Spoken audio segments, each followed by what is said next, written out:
We are also aware that the whole of 2021 schools were closed, and our children all over the country have lost 1 year without going to school. We are aware that government has decided to open all the schools in January, coming Monday. And we are aware that parents have no money because of the way Corona affected us.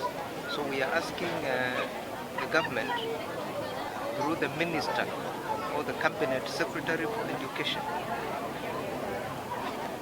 to enforce what he has been saying on TV, because I've seen him talking on TV and they're saying that no child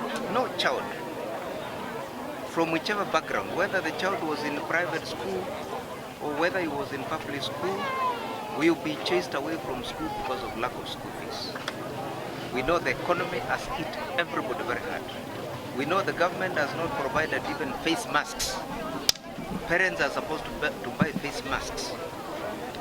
And we are aware that the government is supposed to enforce COVID-19 Ministry of Health guidelines. Where I come from, those guidelines are actually like a mirage. It's a mirage. Because where are you enforcing social distancing? You know, where do you enforce them? Classes, even before, are overcrowded, unless you are going to organize the teaching in shifts. If it is going to be in shifts, so that shift 1 goes in the morning and the shift 2 goes in the afternoon, you cannot enforce social distancing. So if the kids are going to enter the classroom the way they used to, Mr. Magoha, there will be no social distancing. That is a dream. So we are asking you to think out of the box. Maybe kids can read under trees. If they read under trees, like where I come from, there are no rains. So it is possible for kids to read under trees, because you only need to improvise a blackboard and the teaching will continue. There you can observe social distance.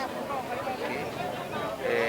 So I'm asking the government to have mercy on the kids and on the parents. We don't want our children to die because of Corona, because if one is infected, that child will infect all the others, so the whole class will go. We don't want to end up there. So we want the ministry to be very clear and give clear instructions on teachers on how they are going to enforce COVID-19 Ministry of Health guidelines.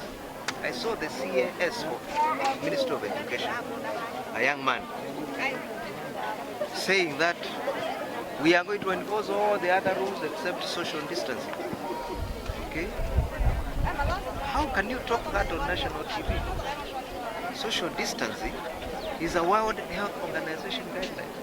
It's a Ministry of Health guideline. You are a chief officer of government who is supposed to enforce government policies. So you cannot come on the national TV to tell parents that we are not going to enforce social distancing, so our kids are going to die. That's what you are telling us. Our kids are going to die. So the ministry should come up with a formula, a policy, think out of the box, ensure that what I was seeing is, I watched Magoha yesterday inspecting schools, and I saw some sample schools where he has fabricated some desks, which have only gone to a few schools. Here in Mwingi, there is no single school which has benefited from the program of desks from government. No single school. No single school has gotten an additional classroom. Nothing. So the ministry should think out of the box and make sure that our kids are not going to school to die. They are going to live and see the future of tomorrow. Thank you very much.